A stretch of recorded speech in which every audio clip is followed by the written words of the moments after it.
Well, good morning. Are we good? Does everyone have handouts? Okay, good. So when I looked at the date, I thought to myself, this is an appropriate date to talk a little bit about the Jewish fasts coming up right around the corner on Sunday. And I wanted to open with a question that I don't know how many times we've thought about, but it's actually pretty obvious, I think, which is when the first temple was destroyed, there were fasts that were obviously, I would say, meant to really have a memorization of what happened when the first temple fell. So we all know there was Asar B'Tevet, there was Yud Zayin B'Tammuz, there was Tisha B'Av. I'm not counting Tzom Gedalia, we'll talk about that in a minute, and obviously I'm not talking about Ta'anit Estim. When the second temple came to be, and we're talking about 50 years after the first temple was destroyed, because the first temple was destroyed at 586 BCE, and the Koresh's declaration, which enabled Jews to come back to the land of Israel and to rebuild the temple, which we'll talk about soon, happened at 538. Koresh himself was already ruling for almost 20 years when this declaration came out. It's not as if he did something he did the first year when he was empowered. But after almost 2 decades, I would say that he basically decided the better way to rule or to govern all this population that he has in the Persian Empire would be to enable the Jews, but not only the Jews, who were called the Judeans then, to build local peripheral temples. And it was a very clearly administrative decision that had to do with the political power of the Persian Empire and what they thought would be the best way to actually rule over all these populations that they were worried would actually rebel. That happened 538 BCE. So we're talking more or less, give or take a year or two, 50 years after the temples fell. When this happened, the first thing that happened is the Jews are asking themselves, I'm going to use the word Jews, but we're really talking about Judeans, and I'll explain a little bit later, it's the people who are exiled from Judah, okay? Jews is a word that becomes popular only later during the Persian period at the end of the biblical period. They ask themselves, is this really what restoration should look like? Meaning, is this what Isaiah and Yirmiyahu and Yechezkel and the minor prophets, when they're looking at a restoration of God being recognized around the world, of God coming back to the Jerusalem temple, is this what they're looking at? A Persian empire with a Persian king that what he has to do is, to his best understanding, get as much taxes as he can from every local population, make sure that they don't rebel, and if the way to get the economy moving is to set a local temple, if to get people occupied in agriculture, industry, trying to get some of the economics working in lands that were destroyed and everything was burned and the population was exiled, is really to get a temple community which moves the economics in every local place. Let's let them build local temples. That's the Persian take on the rebuilding of a Jewish temple in Yehuda or in Jerusalem. It's very far from the glamorous nevuot about Vaya Nachon Har Bet Hashem Berosh Ha'amim, about the temple being at the top of a temple mount, that all the nations around the world through this temple recognize God's control over the world. The fact that he was capable of saving his own temple from being destroyed, but he chose to have it destroyed because his nation sinned. That's a totally far concept from the Persian rulers or empire at that point. So the first question, which I've started saying, which is an obvious question, but we don't always stop to think about it, was the Jews are debating whether to come back to Yehuda or not. They're asking themselves, is this really a materialization of the Nevuot, that Hashem would come back and resonate in his temple. And that plays out to the question of, should we continue fasting for the first temple's fall when we're rebuilding the second temple? Usually when something's broken and you fix it, so there's no need to keep memorizing the things that broke, right? We already have a fixed, a better, different temple. And we'll see, and that's what I want to stop at today, is look at the temple fall, see how these dates were made to be in the Jewish calendar, and really ask ourselves, what were the Jews thinking when they asked the prophets, should we stop fasting for the first temple when the second temple is being rebuilt? And let's say we could say maybe then there was like 20 years where this was in debate, but when the second temple was finally built, seemingly you could say that this would be the best time to stop fasting for the first temple. Now the ambivalence is clear. The second temple did not look anything like the first temple. It was not the same size. It did not get the same recognition. It was a very poor temple. And as I said before, it was viewed within the Persian Empire as one of many temples that the Persian Empire enabled the Jewish population to, not only Jews, all exiled populations that were exiled, to go back to their homelands and rebuild. And therefore, it did not get any, I would say, credit, special credit. Its God did not get any special recognition. It definitely was not viewed as if there's a God here who controls the world and therefore deserves special recognition. Now I'm going to start from the end of the lesson. The end of the lesson is that this was debated, and what it seems to be when you trace down the sources, that the different populations during the Second Temple argued within Judea on the question whether these fasts should stop or not. And what it seems to be is that, like all arguments, some people fasted, others chose to not fast. And that's really what we see throughout we don't have, the Second Temple was from when it was finally built.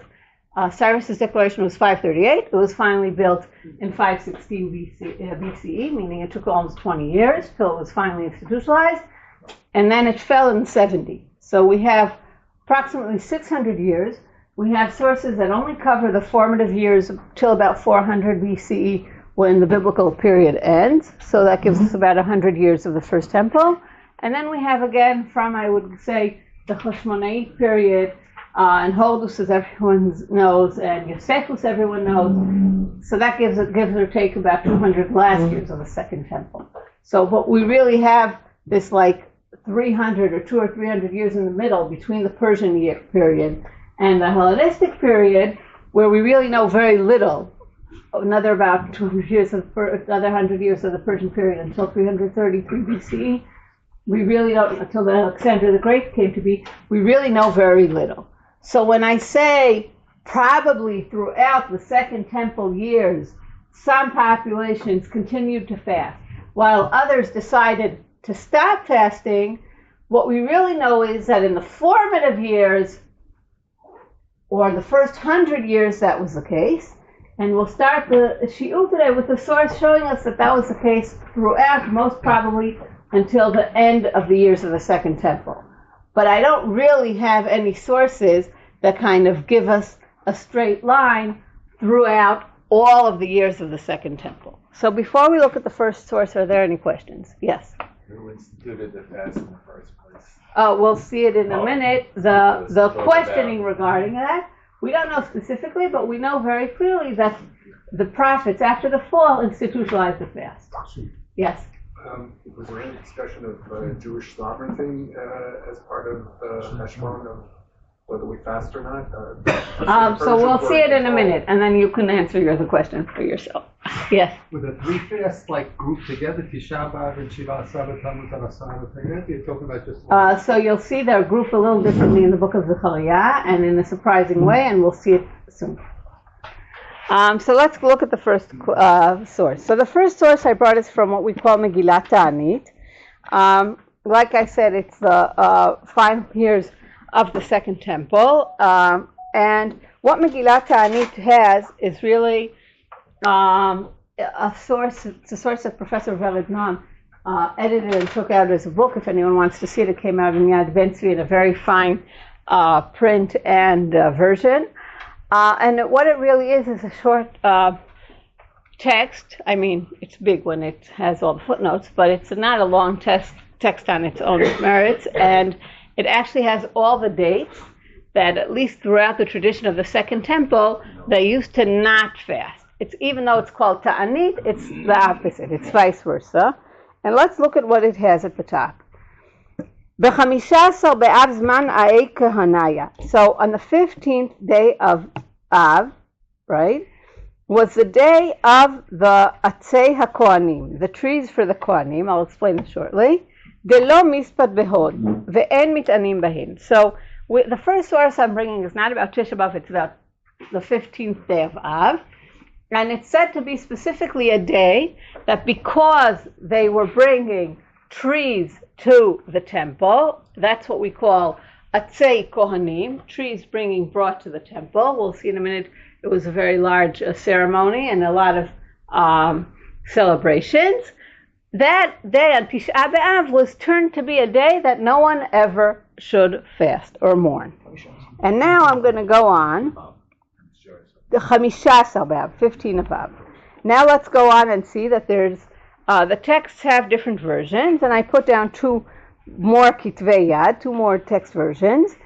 בכתבי היד למגילת תענית יש שתי גרסאות לאירועי חודש אב. So I wrote here that in the כתב יד, in the hand transcripts of this Megillah, there are two more additions to what exactly happened in the month of Av. One כתב יד says, it's all in Vered Noam's version, מפני שכשעלתה גולה בראשונה, התקינו להם יום תשעה באב שיהיו בו קורבן, מביאים בו קורבן עצים. So the first version says, when the exiles first returned, כשעלתה גולה בראשונה, that means we're back to the formative years of the Second Temple, התקינו להם, that was when they decided Tisha B'Av would be the day to celebrate, I'm adding the words to celebrate because it was a celebration, bringing trees to the temple. אמרו חכמים, so the sages say, כשיעלו למחר גלויות, יהיו אף הן צריכים. Wait a minute, when there'll be many more people who will come, because the exiles returned in waves, we need to have additional days. It's not like everyone could come to one day to the temple and bring trees. You can just imagine what that would look like. So let's make additional days. התקינו להם את יום 15 באב, שיהיו מביאים בקורבן עצים. So they made, first we had 9 of Av, and now we have 15 of Av, and those are the days that are celebration days of bringing קורבן עצים for the temple. וכל המתנדב קורבן למקדש, and anyone who brings some kind of sacrifice to the temple, אפילו עצים, and the sacrifice could include trees, פטור מן ההספד באותו היום. If you bring trees to the temple, in that specific day, it means you're exempted from fasting. Now, I want to say, it's not coincidental that this Chag is a very easy Chag to keep. You don't have to be wealthy. You don't have to buy a certain, ox or even a chicken or have a mincha. All you have to do is take some branches and you can come to the temple. You also don't have to be a farmer that exactly has new tvua or has new trees on and now has to come for bikurim. And you don't have to be a farmer that just is coming with his chitim or seorim from the harvest. It's literally something that anyone can take at any time with no means at all and just come to the temple and make sure he brings the trees that will be used later to burn the offerings that are brought to the temple. It's, I would say, the easiest way for Chazal to make a huge celebration that's relevant and accessible to every single person in the population living in Judea, no matter how poor they are, no matter how far they live, because you don't have to bring it from far. It's not as if you have to carry your fruits from the Gilboa or bring your harvests from Arad. All you have to do is come to the mountains around Jerusalem, find a few trees, you bring that to the temple, that exempts you from fasting in that day, and you're part of the celebrations of what we call Chag Korban HaEtzim. When such an accessible Chag is made specifically to be relevant on Tisha B'Av, on a day that everyone's supposed to be presumably fasting for the fall of the first temple, you could already hear that there's a conflict. That there's some people here that are used to holding on to a fast, and other people here at this point, it's the sages, who are saying specifically, we want everyone to recognize this second temple as a very substantial building, even though it's not happening obviously, and it's not something we can say goes without saying. Vice versa, we have to work very hard to make sure it's clear that it's really part of God's plan for restoration. And the way we do it is really give everyone the opportunity to bring trees to the temple. And here you could see an additional version. ובכתב יד נוסף, I wrote, כשעלו בני הגולה, לא היו להם עצים בלשכה. What were they missing when they came back from exile? It wasn't gold or silver. It wasn't the menorah or the aron. That was like far beyond their expectations. What they were looking for is the minimal basic things that they need in order to actually have a sacrifice, and that is burning trees. And that's why, what did they do? התקינו. They made a rule. שאף על פי שהלשכה מלאה עצים, even if the temple has this, it's not as if the temple is only one main hall. It also has all these lishachot. I guess you would call them, what would you call them? Chambers would be, I guess, the right translation. Chambers. And I could say that in all these chambers, even though they were full of trees, what should they do? They should have a holiday. They can bring trees whenever they want, even when the chambers are full.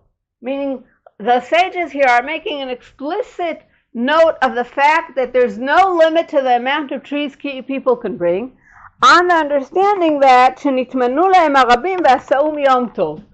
that every time these trees are brought to the temple, and even when the chambers, thank you, are filled, that's when a holiday is presumed, and that becomes a day of celebration. So I'm not going to stick to exactly one of the versions here, but I want to say what's obviously clear is that they're making the beginning of Av to something that's very far from what we remember today as the 3 weeks between Yud Zayin B'Tammuz and Tisha B'Av. They're making these, at least the days from Rosh Chodesh or from the beginning of Av, through Tekvav B'Av, into days where people are coming, celebrating, and they're requested not to fast because they brought this branch to the Jerusalem temple. Now, if we check all the dates, and this has to do with the question of the fasts, we also see that they didn't only exempt them from the Tisha B'Av days. Look at another date that they're exempting them from. Betlata B'Tishrei, that's the third day of Tishrei. Adrachta Min Shtara. That means that they took out God's name from the coins or the papers that they had that used to be with some kind of recognition that made it in some way hard for them to use or accessible or problematic. We're not even sure what the implications were, but what we know is that it says, Chachamru Chachamim, Efshar she'ikatev Shem Shamayim b'shtarot, could it be that we'll have God's name on our coins or on our whatever we used to pay? Nimnu aleim v'gnazum. They took they made like Bank Israel makes a change and takes out something from the cycle. That's exactly what they did. They took out from the cycle all the, whatever it was, the shtarot, was some kind of coins that they had God's name on it, and that was problematic for them to use, and they made that into a holiday. Now, don't ask me why that's such a good way to celebrate the fact that they recycled the coins they were using. To me, it sounds like some kind of tirutz, like some kind of building up some reason in order to make it clear that what? That on the third day of Tishrei, there'll be no fast day. Everyone knows what's the fast day on the third day of Tishrei, that's Tzom Gedalia. So you can already see that we have two specific dates that are recognized as the dates that were institutionalized for the fall. One is for the fall of the first temple, and one is for actually the fall of the Judean community that was left in Yehuda after the temple fell, and that's Tzom Gedalia. And the sages go out of their way to make it clear that even if you think you should be fasting, you shouldn't be fasting anymore. So I said I'm going to start with the spoiler with the end of the class, and this is why I think that literally if we ask the question and we want a yes or no answer of, did they continue fasting during the second temple for the first temple, the answer is, depending who you were. Some people did, and some people didn't. Some people presumably didn't because they thought, here we have a new temple. Some people did because they thought this is not anywhere close to what we expected, and we should still be mourning for a temple that fell because we never succeeded in rebuilding something that matches the size or the amount of wealth or the recognition that the first temple had. And some people needed to hang on to an excuse and say, well, I would fast, but what happened? I brought a branch to the temple. What happened? We had something in our coins changed now, and now we're celebrating the fact that our trademark is different. So you can see through this text in Masechet Ta'anit echoes of a debate. But let's go back. Yeah. This last source, yes, where it says Amru Chachamim, Zichrono Livracha. Yeah.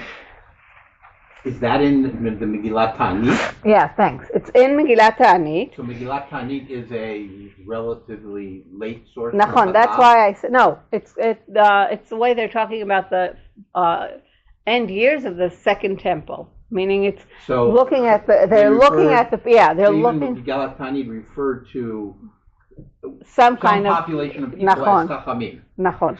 And now so I want to to talking say about the Chachamim of the Tanaim or the Amorim. Oh, I don't know, because I don't know to tell you exactly when Masechet Ta'anit was written. But I will say that that's a good point that I'll differentiate. You see, I bolded the words Kshe'alu bnei Gola in both versions of the Kitvei Yad.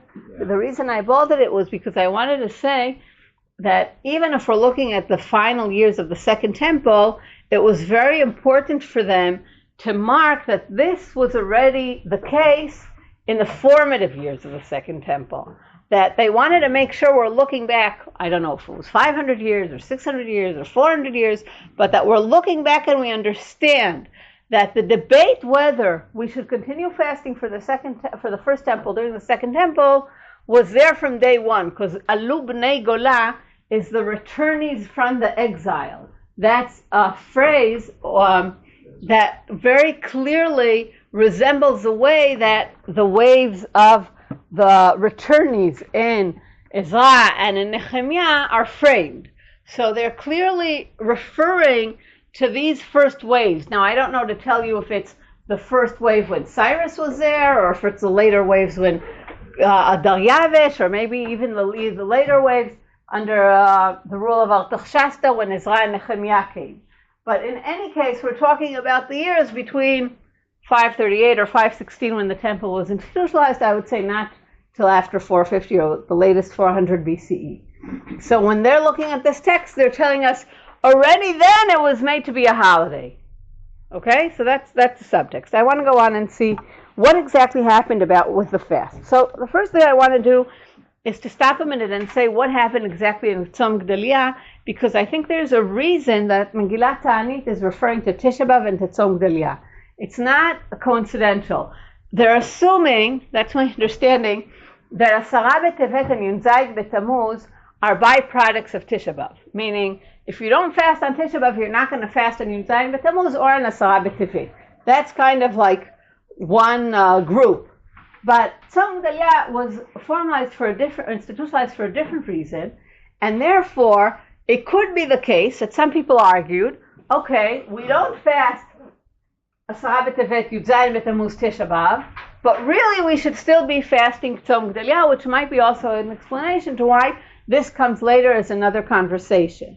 In order to understand that, I want to stop for a minute and see what differentiates Tzom Gedalia and why is that specifically significant in the formative years of the Second Temple, and we'll see it being addressed significantly differently, obviously in Melachim and Yirmiyahu, which tell us the story of what happened, but also in Zechariah, when they actually ask the prophets, should we continue fasting, then Tzom Gedalia is addressed separately, and we'll see it now briefly.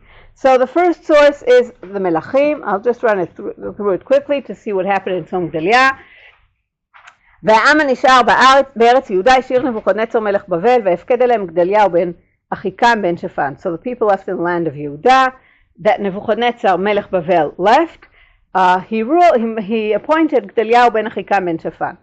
It's very important to note that as far as the Babylonians, the fact that the temple fell did not mean that the last people in the land were exiled. As far as they're concerned, they're still leaving here a Jewish population, or a Judean population, and they're even leaving a local member to be their governor. That means that they're not looking at an empty land, like Yirmiyahu describes later. They're specifically looking at a community that rebelled so many times that one time we just came and kind of told them, no, and then the second time we came and we destroyed their temple, and the third time we came we had to literally appoint someone else. But it didn't happen all at once, and as far as the Jewish identity is concerned, theoretically there could have been a Jewish community, could we turn on light please? A Jewish community with a different local governor, and it did not at all mean that they had to leave the land. Okay, I'm going to say this orally and then we'll see it in the verses since we're out of light. So what happens is that there was light for a minute. Okay, so let's go back to the verses. So the next verse is וישמעו כל שרי החיילים המה והנשים כי הפקיד מלך בבל את גדליהו ויבואו אל גדליהו המצפה וישמעאל בן נתניה ויוחנן בן קרח ושריה בן תנחומת התופתי ויעזניהו בן המאחתי המה ואנשיהם וישבע להם גדליהו ולאנשיהם ויאמר להם אל תראו מעבדי הכסדים שבו בארץ ועבדו את מלך בבל ויטב לכם.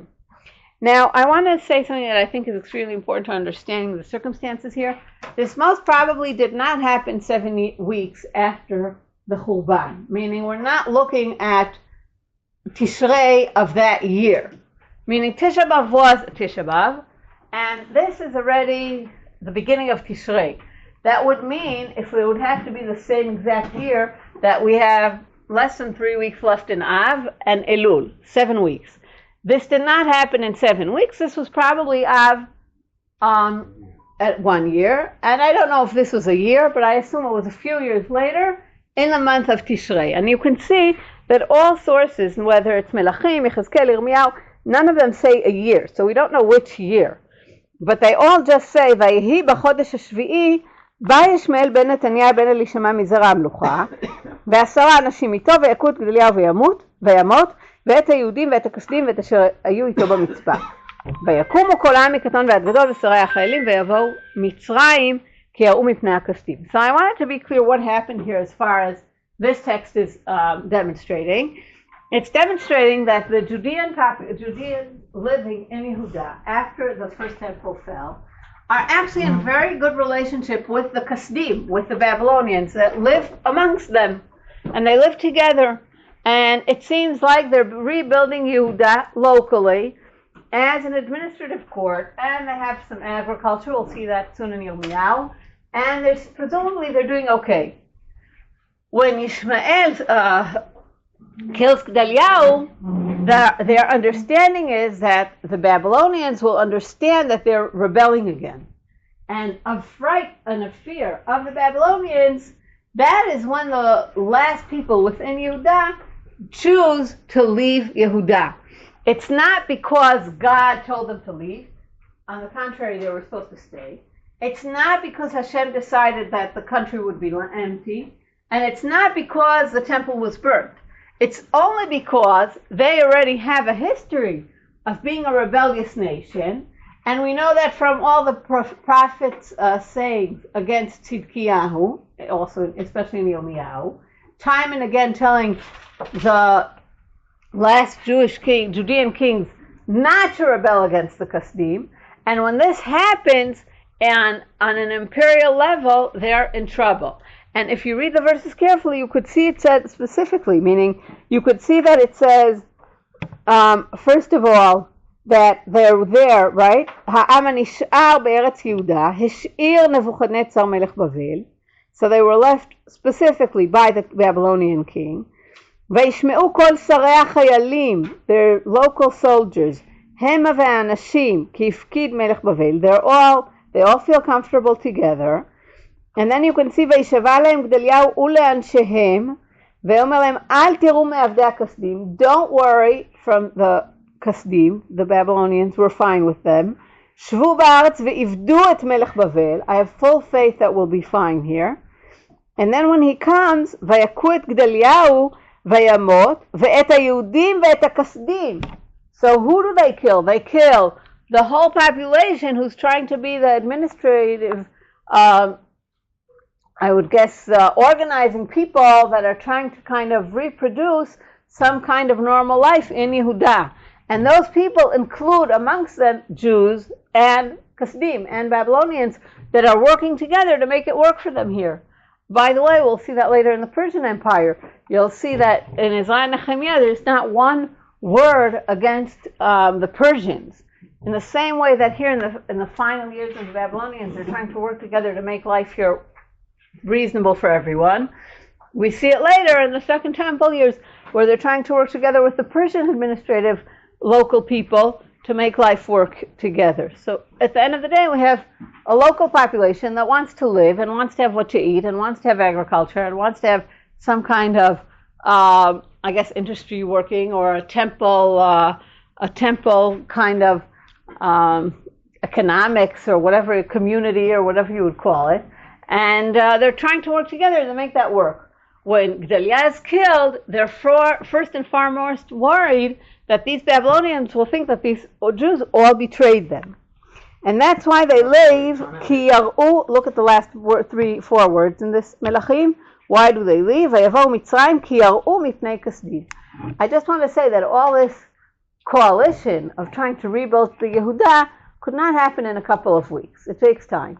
Yes? I just want to ask you, say, but it was a puppet government of Babylon. Yeah, it's always the case. It was true also in the Persian Empire, but all these empires, one is 2 things. One is to make sure the local people don't rebel. It's true all around the country. And second is to get as much tax as possible. So the way to make that work is not to make people's life here miserable. It's just to make sure that they work their land, that they have agriculture. Okay, I'm going to skip on Yechezkel. I'm going to go to Yirmiyahu. ויבוא ירמיהו אל גדליה בן אחיקם ממצפתה וישב איתו בתוך העם הנשארים בארץ. So Yirmiyahu comes and sits with גדליה. וישמעו כל שרי החיילים, again those same חיילים, Babylonian חיילים, אשר בשדה, המה ואנשיהם, כי הפקיד מלך בבל את גדליהו בן אחיקם בארץ, וכי הפקיד איתו אנשים ונשים וטף, ומדלת הארץ אשר לא הוגלו בבל. So here the whole leftover population is sitting with גדליהו. ויבוא אל גדליהו המצפתה וישמעאל בן נתניהו המה ואנשיהם, וישבע להם גדליהו בן אחיקם בן שפן ולאנשיהם לאמור, אל תראו מעבוד הכסדים. We saw that, don't worry, from the Babylonians. שבו בארץ ועבדו את מלך בבל ויטב לכם. All this we heard. ואני הנני יושב במצפה לעמוד לפני הכסדים. I'm going to be the go-between. אשר יבואו אלינו. Now how do I know a few years passed? Because look what it says. ואתן אספו יין וקיץ, קיץ is faith, ושמן, ושימו בכליכם, ושבו בעריכם אשר תפסתם. Meaning enough time passed, so there's enough agriculture going around. This is not what it looks like after 3 years of a matzol, when no one has anything to eat, which is how Tisha B'Av ended, right? We know that there was a siege and that there was very little, everything was burnt, and the land was at the and not in any way where someone can just go out and collect whether grapes or figs or olives or anything. And here he says, sit with us, enjoy all the products we have around us. וגם כל היהודים אשר במואב ובבני עמון ובאדום ואשר בכל הארצות שמעו כי נתן מלך בבל שארית ליהודה כי הפקיד עליהם גדליהו בן אחיקם. You see what he says specifically? Everyone, the herd, that we're doing okay, whether it's in Ammon or in Moab, however far we are, even if it takes a few days or a few weeks to get back, they have the time. The rumor passed, the temple fell, but we're doing okay. We're rebuilding our community. It reached all the way till Ammon, it reached all the way till Moab, and the Jews are starting to come back. וישובו כל היהודים מכל המקומות אשר נדחו שם, ויבואו ארץ יהודה אל גדליהו המצפתה, ויאספו יין וקיץ הרבה מאוד. ויוחנן בן קרח וכל שרי החיילים אשר בשדה באו גדליהו המצפתה. So now you could see why it's very clear to me that it took at least a few years for all this to happen. For the rumors to reach around that there's really enough food and the community is strong enough that it's worthwhile coming back to be part of this formative years of this community of Gedaliah who's rebuilding the local population. When that happens, I skipped here a few verses. ויהי בחודש השביעי בא ישמעאל בן נתניה בן אלישמע מזרע המלוכה ורבי המלך ועשרה אנשים איתו אל גדליהו בן אחיקם ממצפתה ויאכלו שם לחם, and now we know the rest. They come and they kill Gedaliah. So now when we stop for a minute and we ask ourselves, what is Tzom Gedaliah about? It really has almost, I won't say nothing because it has to do with the outcome of the burning of the first temple, but it's in no way directly connected to the events that happened that brought to the first temple's fall. If we look back for 1 minute in Yechezkel, you'll see that even Yechezkel, who's sitting in Babylon, is talking very specifically about the years between the fall of the first temple and what happens later. Because he says, ויהי ב12 שנה בעשרה, בעשירי בחמישה לחודש גלותנו, בא אליי פליט מירושלים לאמור הוכתה העיר. Okay, so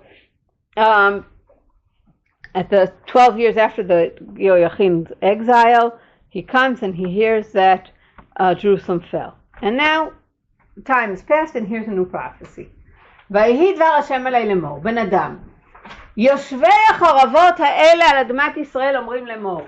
Those people who are left over, who stayed in the land after the first temple fell and everything was burnt and there's nothing left in the first temple, what do they say? And notice how he calls the people who were left in the land, the יושבי החרבות. It's all in the ruins. אחד היה אברהם וירש את הארץ. ואנחנו רבים, לנו ניתנה הארץ למורשה. Okay, so what if so much of the population left? Abraham was only one person, and he was able to build a whole nation. So I don't know if when he says אנחנו רבים, he means tens of us, hundreds of us, thousands of us, but he wants to say there's a community still in Yehuda after the first temple fell. It's nothing like they were before the first temple fell, but there's still enough to believe that they're going to continue to be the community that the Jewish temple will survive from. לכן אמור להם כה אמר השם אלוקים. And what does God answer? על אדם תאכלו, ועיניכם תישאו אל גילוליכם, ודם תשפוכו, והארץ תירשו? It all depends on how you act. If you're going to continue sinning, it won't matter the fact that you're still a community living in Yehuda. Now notice here he doesn't bring any sins that have to do with the temple, because the temple fell. But he tells them, are you going to continue working idolatry? Are you going to kill each other? And that's how you expect to inhabit the land? עמדתם על חרבכם, עשיתם תועבה, ואיש את אשת רעהו טימאתם, והארץ תירשו? You don't expect to be those who will be able to really populate the land if you're going to continue to sin.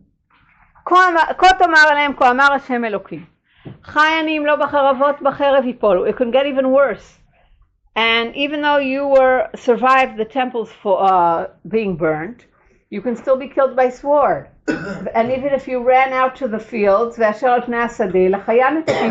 can be eaten by beasts, or I don't know, out in the lands. And if you're hiding in caves, you can die from devil.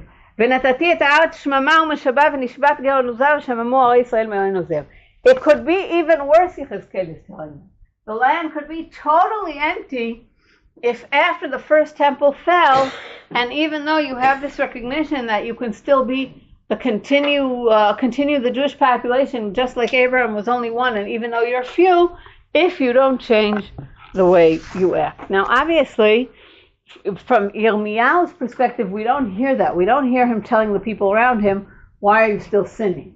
What we hear is him telling them, do your best to continue on, we'll be okay, we can trust the Babylonians that are here with us, we'll survive.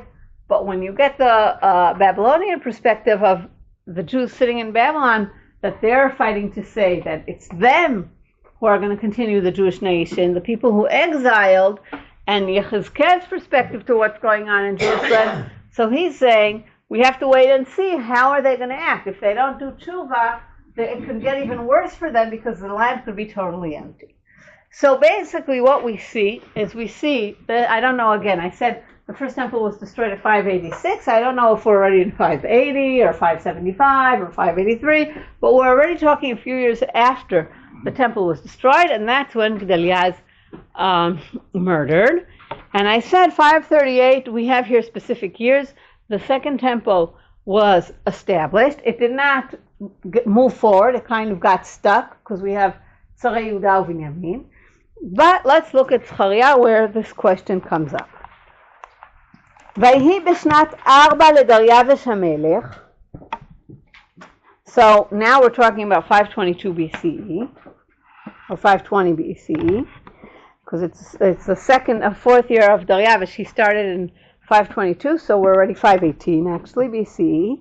היה דבר השם אל זכריה ב4 לחודש התשיעי בכסלו. By the way, you can notice that the Babylonian influence on the returnees, because the month is not only called the Chodesh HaTshi'i, they're already bringing Babylonian names from exile, it's called Kislev.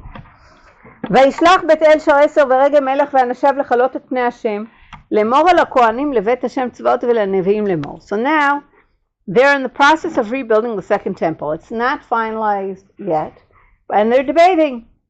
האבכה בחודש החמישי הנזר כאשר עשיתי זה כמה שנים? Should I be fasting in the 9th month, obviously Tisha B'Av, like I've been doing in the past decades? ויהי דבר השם צבאות עלי לאמור, אמור על כל עם הארץ ולכהנים לאמור. And now notice which fast he puts together with the Tisha B'Av. He says, כי צמתם וספוד בחמישי, that's Tisha B'Av, ובשביעי, that is צום גדליה, הבצום צמתוני אני. Is it me fasting? You guys are fasting. So what I can tell you, the two cents I have to address when you ask me this question is, don't ask me only about Tisha B'Av. Ask me about Tisha B'Av and Tzom Gdaliah. What is the point the prophet's trying to make by connecting dafka these two fasts together? As I said before, Asar b'Tevet and Yud b'Tammuz are byproducts of Tisha B'Av. But by connecting Tzom Gdaliah, he's basically focusing them on a different question. He's telling them, you guys are asking me about Tisha B'Av, but you have another excellent reason that you're fasting about, and that's Tzom Gdaliah. What happened in the Tzom Gdaliah? In Tisha B'Av, we all know you burnt down the temple. But in Tzom Gdaliah, you burnt down any hope we had for the Jewish population to rebuilding their community after the first temple was burned in Yehuda. And the people that because of them this could not happen, and the reason that we are in a situation that everyone was exiled and everyone was either in Babylonia or in Egypt, has to do only with the fact that you did not succeed in living in peace with your neighbors, with other Jews. This happened within your community. So the question he wants to pose to them is, ask me if you can stop fasting if you think that was also corrected. Meaning you're rebuilding the second temple, so you have an answer for Tisha B'Av. But do you have an answer for Tzom Gedalia? And look at the verses he puts on next. וכי תאכלו וכי תשתו הלא אתם האוכלים ואתם השותים. הלא את הדברים אשר קרא השם ביד הנביאים הראשונים. בהיות ירושלים יושבת ושלווה, והערי סביבותיה, והנגב והשפלה יושב. Remember what the prophets told you when Jerusalem was still built, before anything was burnt down, before anything was destroyed, when everything was peaceful. ויהי דבר השם אל זכריה לאמור. כה אמר השם צבאות לאמור. משפט אמת שפוטו וחסד ורחמים עשו איש את אחיו ואלמנה ויתום גר ועני אל תעשוקו ורעת איש אחיו אל תחשבו בלבבכם, right? ורעת איש את אחיו, that's exactly what happened when Gedalia was murdered. וימאנו להקשיב. This is how you address the prophets that called you to do tshuva. ויתנו כתף צוררת ועונם יכבידו משמאל. You didn't listen to me and you weren't doing everything to avoid what I was saying, or the prophets were saying. וליבם שמו שמיר משמוע התורה ואת הדברים אשר שלח השם צבאות ברוחו ביד הנביאים הראשונים. You avoided hearing every message that you got from me. ויהי קצף גדול מאת השם צבאות, and God was very angry with you. ויהי כאשר קרא ולא שמעו כן יקרא ולא ישמע אמר השם צבאות. ועשרם על כל הגויים אשר לא ידעום והארץ נשם מאחריהם מעובר ומשם וישימו רק לשמה. So he's reminding them that the first temple was destroyed because they did not obey the prophets or listen or reply to the prophets calling that they should live peacefully amongst each other. ויהי דבר השם צבאות אלי לאמור. This is a chapter ח', but the division of the chapters is irrelevant here. כה אמר השם צבאות קינאתי לציון קנאה גדולה וחמה גדולה קינאתי לה. So I ended up burning my temple. כה אמר השם, but שבתי אל ציון ושכנתי בתוך ירושלים, but now I'm back.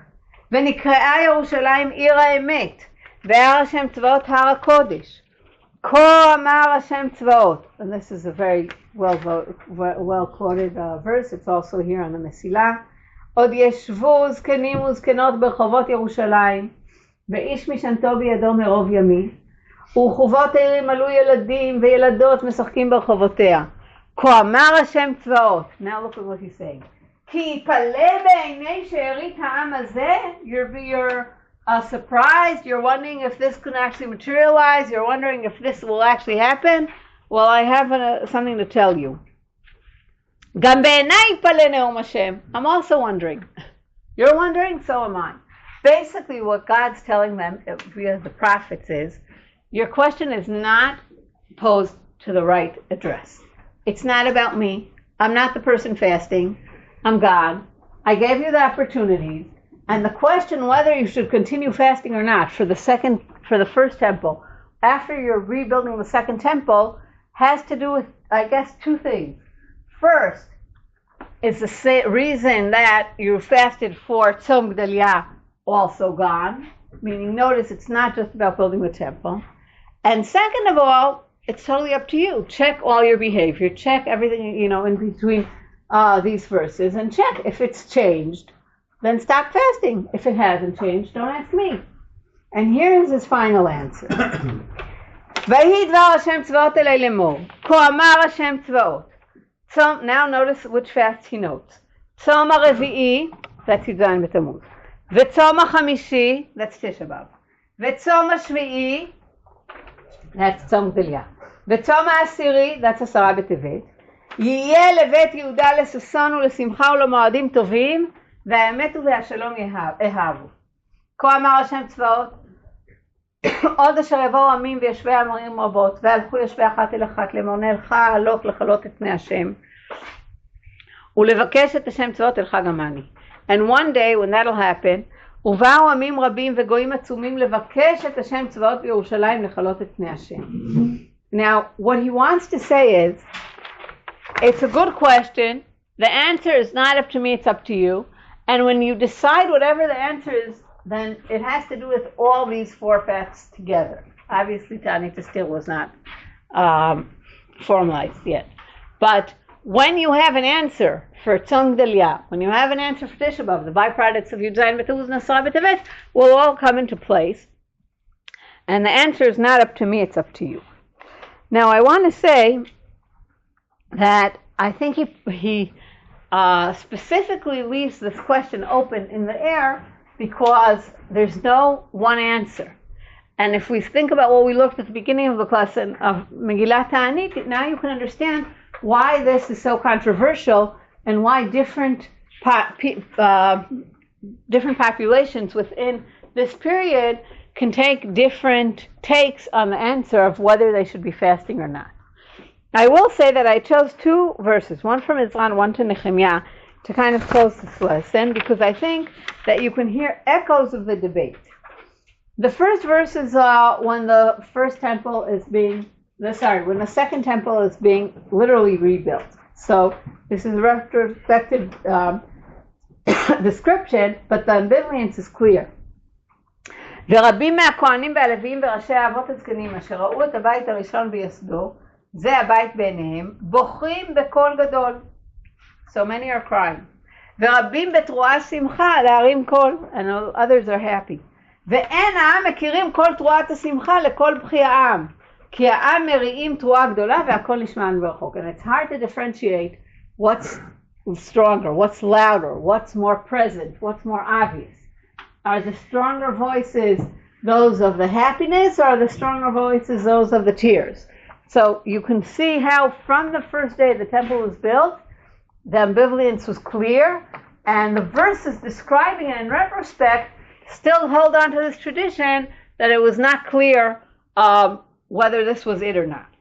Now the last verse I chose to end with is the last verse in the book of Nehemiah.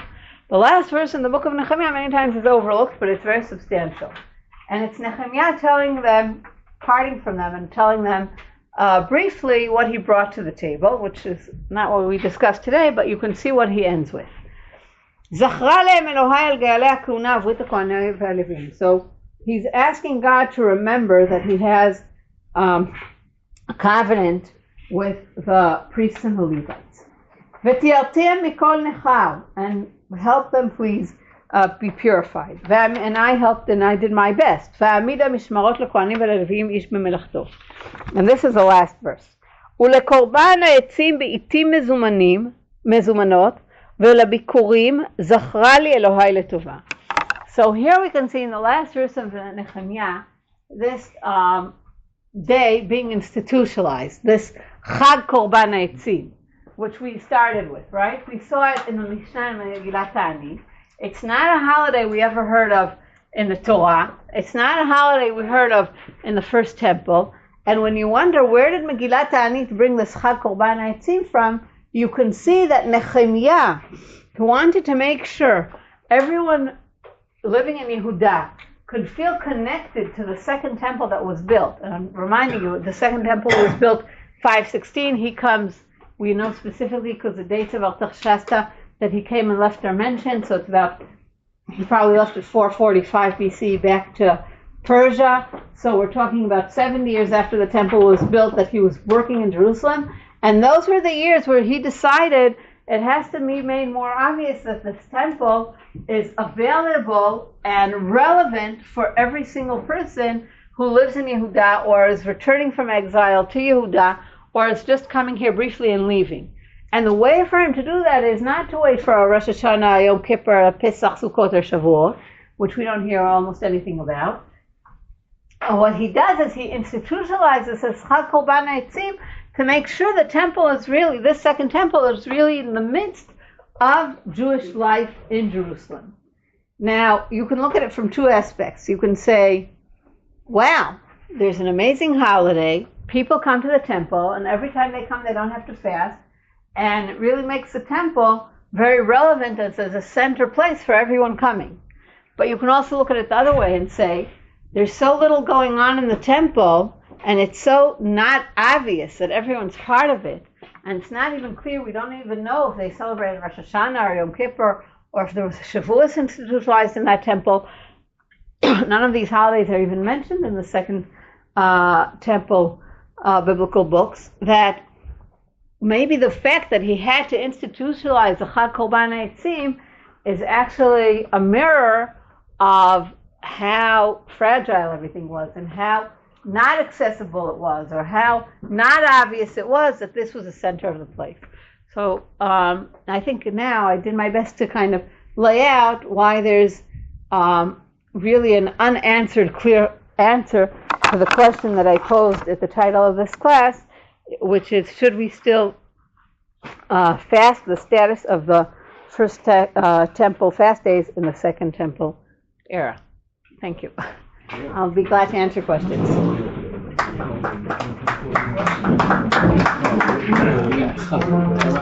Chazal doesn't. They tell us, but that's after the second temple is destroyed. So they can already put it all together and say, okay, the first answer